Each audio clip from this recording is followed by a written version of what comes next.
کیا آپ جانتے ہیں دنیا کا سب سے خطرناک ہتھیار کیا ہے؟ وہ ایسا نہیں دکھتا بلکہ کچھ ایسا دکھتا ہے۔ یہ ہے US ڈالر۔ صرف پاکستان ہی نہیں بلکہ پوری دنیا اس ڈالر کی غلام ہے، کیونکہ امریکہ اس کرنسی کو صرف لین دین کے لیے استعمال نہیں کرتا بلکہ یہ ایک ٹول ہے، ویپن ہے جس سے یہ پوری دنیا کو کنٹرول کرتا ہے۔ آپ نے یہ نیوز تو اکثر سنی ہوگی کہ روپے کی قیمت مسلسل گر رہی ہے اور اس کے مقابلے میں ڈالر اور بھی مضبوط ہوتا جا رہا ہے، اور اس سے یہ سوال ذہن میں آتے ہیں، ہم روپے کا کمپیریزن ڈالر سے کیوں کرتے ہیں؟ ڈالر کی ویلیو کو کون ڈیسائیڈ کرتا ہے؟ ڈالر کو کون کنٹرول کرتا ہے؟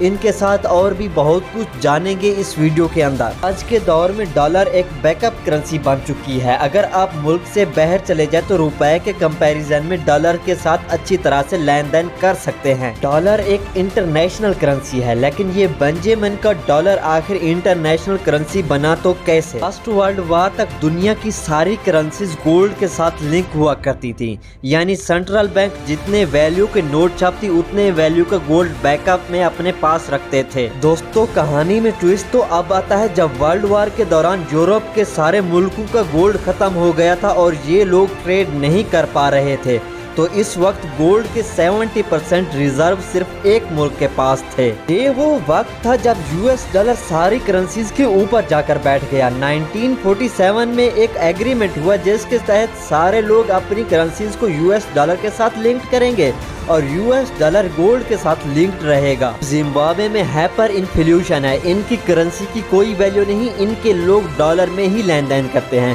کیونکہ ان کو اپنی کرنسی سے زیادہ ڈالر پر بھروسہ ہے۔ اس کی وجہ سے دنیا میں ایک ہیرارکی بن گئی اور اس کی ترتیب کچھ اس طرح سے تھی۔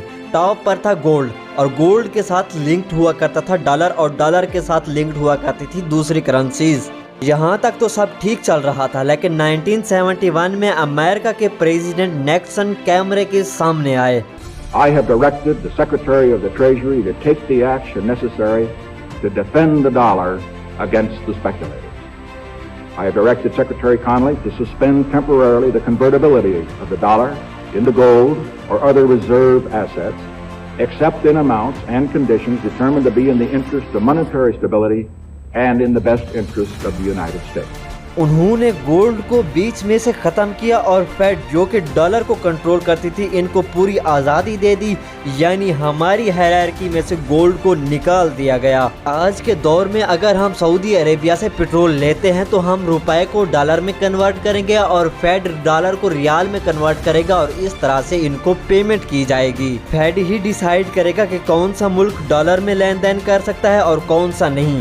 ایسا ہی کچھ ہمیں رشیا اور یوکرین کی جنگ کے دوران دیکھنے کو ملا۔ جو ملک ڈالر میں ٹریڈ کرتے ہیں انہوں نے رشیا کے ساتھ ٹریڈ کرنے کو منع کر دیا اور اس طرح سے رشیا کی اکانومی کو گرانے کی کوشش کی گئی، اور ان سب کو فیڈ کنٹرول کرتا ہے، یعنی فیڈ ڈالر کو ہتھیار کی طرح استعمال کرتا ہے۔ اب سوال یہ آتا ہے کہ US ڈالر اتنا طاقتور کیسے ہو رہا ہے؟ اس میں اہم کردار ادا کرتی ہیں ڈیولپنگ کنٹریز۔ USA IMF کے ذریعے ان کو لون دیتا ہے۔ IMF کو USA کی فیڈرل کمپنی کنٹرول کرتی ہے اور جب ان کے کنزیومرز بڑھتے ہیں تو یہ اپنا انٹرسٹ ریٹ بڑھا لیتے ہیں۔ اب یہ کنٹریز یہ انٹرسٹ نہیں چکا پاتی تو امریکہ ان سے اپنی مرضی کے قانون پاس کرواتا ہے۔